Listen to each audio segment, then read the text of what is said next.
In this video session on bearing capacity of shallow foundation, I have included the following content. So it's on standard penetration test, which is also one of the field tests conducted to determine the bearing capacity of shallow foundation.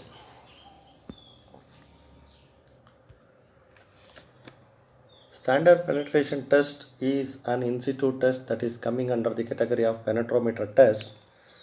The standard penetration tests are carried out in a bore hole. The test will measure the resistance of the soil strata to the penetration undergone. The penetration empirical correlation is derived between the soil properties and the penetration resistance. The test is extremely useful for determining the relative density and the angle of shearing resistance of cohesionless soils. It can also be used to determine the unconfined compressive strength of cohesive soils. So these are all some of the requirements in the field to conduct the standard penetration test on different kinds of soils. We need to have a split spoon sampler, a drop hammer of about 63.5 kg in weight, a guiding rod, drilling rig, driving head, that is anvil. This figure shows the test setup for determining the standard penetration of the standard penetration value of the soil.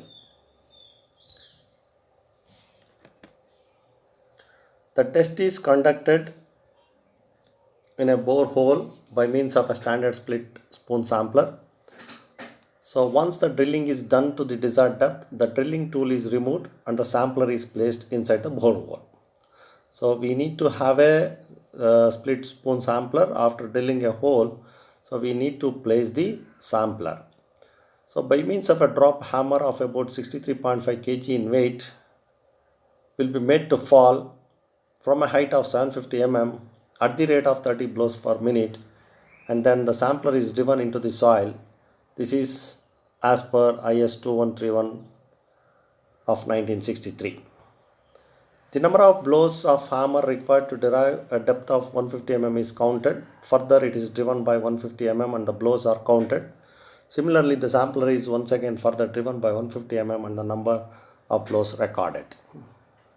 So for each and every penetration of 150 mm, we have to note down the number of blows. The number of blows recorded for the first 150 mm will not be considered. The number of blows recorded for the last two 150 mm intervals are added to give the standard penetration number, which is usually denoted by capital N. If the number of blows for 150 mm drive exceeds 50, it is taken as refusal and the test is discontinued. Figure 1 describes the test setup that I have already shown to you people. So after conducting the tests and as per IS 2131 1981, we need to apply the corrections, and there are two corrections for the SPT. One is the dilatancy correction, the other one is the overburden pressure.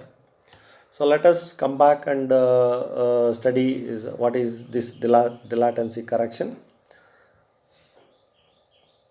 Silty fine sands and fine sands below the water table develop pore water pressure which is not easily dissipated. The pore pressure, we know that, increases the resistance of the soil and hence the penetration number N also increases.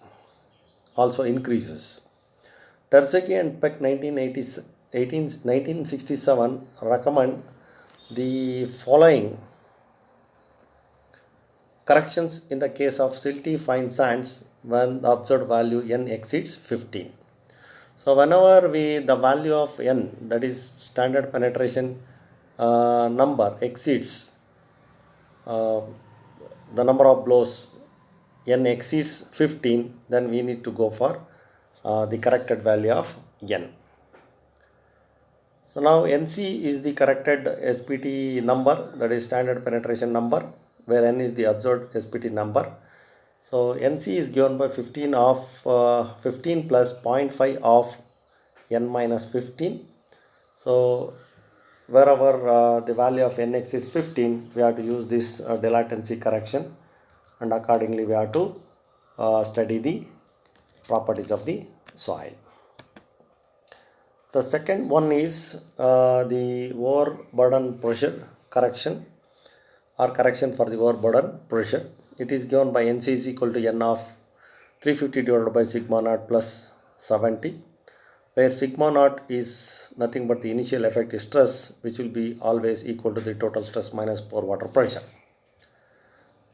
From several investigations, it is proven that the penetration resistance or the value of the N is dependent on the overburden pressure. If there are two granular soils with relative density same, higher N value will be shown by the soil with higher confining pressure with an increase in the depth of the soil. The confining pressure also increases.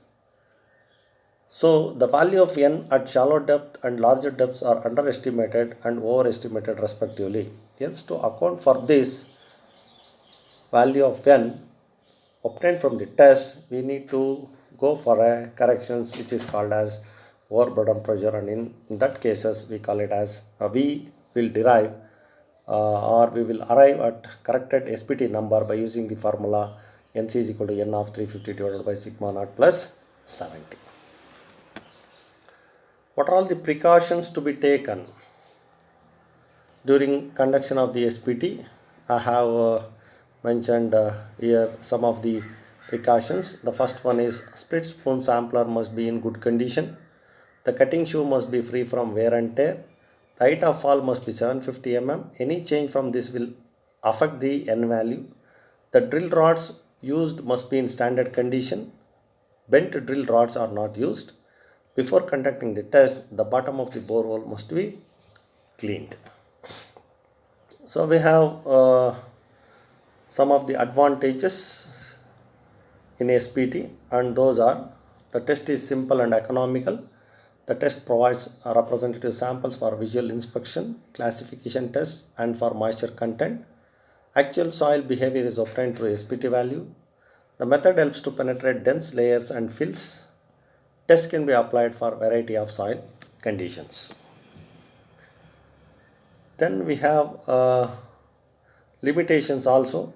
Some of the limitations are the disadvantages of SPTR. The results will vary due to any mechanical or operative variability or drilling disturbances. Test is costly and time consuming. The samples retrieved for testing is disturbed. The test results from SPT cannot be reproduced. The application of SPT in gravels, cobbles and coarse soils are limited. So this is about how we have to conduct the test, and how to arrive at the SPT values, and later on what are all the corrections. Thank you.